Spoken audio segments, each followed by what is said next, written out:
we came from distant space and even what some might call somewhat of another dimension. Since the dawn of mankind, we have gathered in groups for various reasons: protection, comfort, collective efforts, but most importantly, collective beliefs.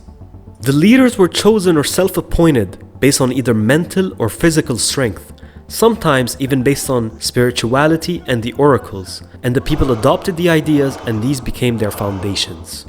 This system continues to our day, where humans look for a leader with an idea or a lifestyle to follow. But what happens when the person shifts and leads the followers to deception? Cults have always existed, and still do to this day. One might even argue that hobbies create cults around them, like the CrossFit movement. While some are limited to a belief system and their adherents are peaceful, others took a violent and dangerous turn and caused a lot of harm. There are too many cults out there to talk about them all, so on this episode, we will zoom in on the ones that are relevant to our region in some way. Imaginez-vous. We start with Raëlism.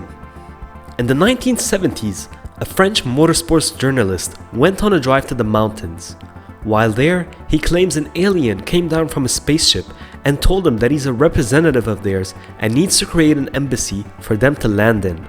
Claude Vorilhon, or Raël as he calls himself, went on to garner hundreds of thousands of followers, start a cloning company that claims to have cloned 3 babies, and has followers to this day. However, the interesting part is that in 2005, he allegedly had negotiated plans to build an alien embassy in Lebanon, which got rejected due to the symbols that they wanted to place on it. The other cult we'll talk about is that of Dr. Dahish. Born Salim Musa al-Ashi, the young man quickly rose to fame in the 1930s due to his alleged performance of unusual acts. A tale recounts him removing his own head and keeping it on a barber's counter while his body went out of the shop. Another story tells of him reducing a large rifle to 5 times its original size. He then went on to call himself Dahish, meaning wonderful one, and gather a large following of aristocrats and extremely high-profile society people.